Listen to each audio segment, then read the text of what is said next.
Hello and good day. There was a time when the mere mention of the word Star Wars would send many a dysfunctional virgin all giddy with excitement. This was before George Lucas ruined what would have been his legacy with 3 dreadful prequels. I remember watching The Phantom Menace through my fingers and shaking my head a lot. Then after I watched Attack of the Clones and Revenge of the Sith, I realized that The Phantom Menace was actually the best of the trilogy by some distance. At least there were attempts at levity and humor rather than just a depressing and highly unlikely descent into evil, portrayed by one of the worst actors of all time. There are people in Hollyoaks who could have played Anakin with more conviction and gravitas. The other unfortunate side effect of the prequels is that it got me thinking about what it was that I liked about the original 3 films. I mean, if you detach yourself emotionally from the franchise, the first movie is pretty awful. Camp, hugely derivative and poorly acted, with the exception of Harrison Ford. No wonder Frank Herbert was pissed off about its level of success. The Empire Strikes Back is a great film, despite the title. One of my favorites. I really can't fault it. Return of the Jedi would be the worst conclusion to a trilogy were it not for The Matrix, Revolutions. So I was scratching my head about what endeared me so to Star Wars. Surely only one excellent film out of 3 isn't enough. And then I remembered the inhabitants of my mum's loft. It's always been about the figures, or toys, as I like to call them.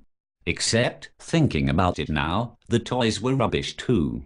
At a time when Action Man even had moving eyes, the lack of articulation on the Star Wars figures was staggering. They had 5 points of movement on the whole toy. You could move the arms and legs and head, although care had to be taken with the head as it was prone to falling off. More about that later. You could only make Star Wars figures move around like Basil Fawlty doing his best impression of a Nazi. They had seats on some of the spacecraft, but the figures couldn't use them properly, having to perch on the end of them, straight-legged, doing a bit of yoga. The vast majority of the figures looked awful, with massive heads. Han Solo in particular looked like the Elephant Man. Even the better-looking figures were flawed. Vader's and the Jedi lightsabers had a peculiar thin tip on the end of it, so it looked like one of those novelty balloons used to make animals which had been partially blown up by an asthmatic child. It also, magically, appeared from the arm of the character, so was at a very odd angle which made duels a bit awkward really. Boba Fett, who should never have been killed off, looked okay, but even he suffered. I spent years of my youth trying to pry that rocket out from his back, only to later read that the rocket would have been a spring-loaded missile, but for overzealous intervention from the health and safety boards. I didn't realize health and safety even existed in the early 80s. My school certainly didn't seem to be aware of it.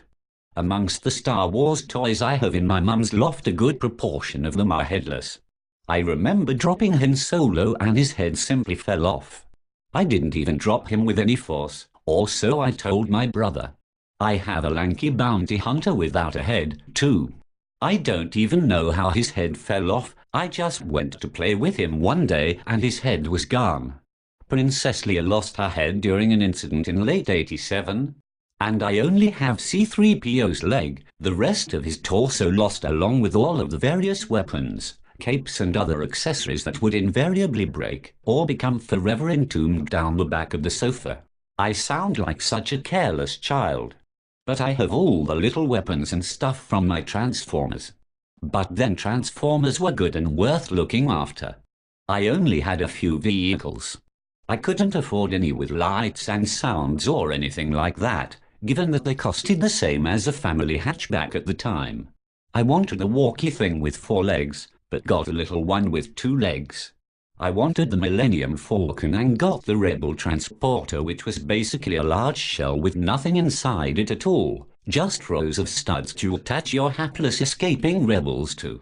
That's right, an interstellar vessel which apparently you have to stand up in during hyperspace. It looked vaguely like a beige turd. I did manage to get Boba Fett's ship, Slave One I believe, which actually looked like an iron. Because the toys weren't great, they eventually became the whipping boys of my other toys.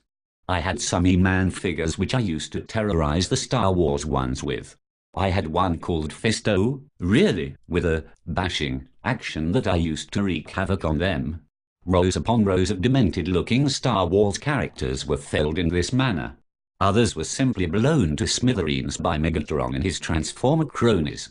I even used to use my hamster as some sort of pit monster who unfortunately would only look at them in a vaguely disinterested manner.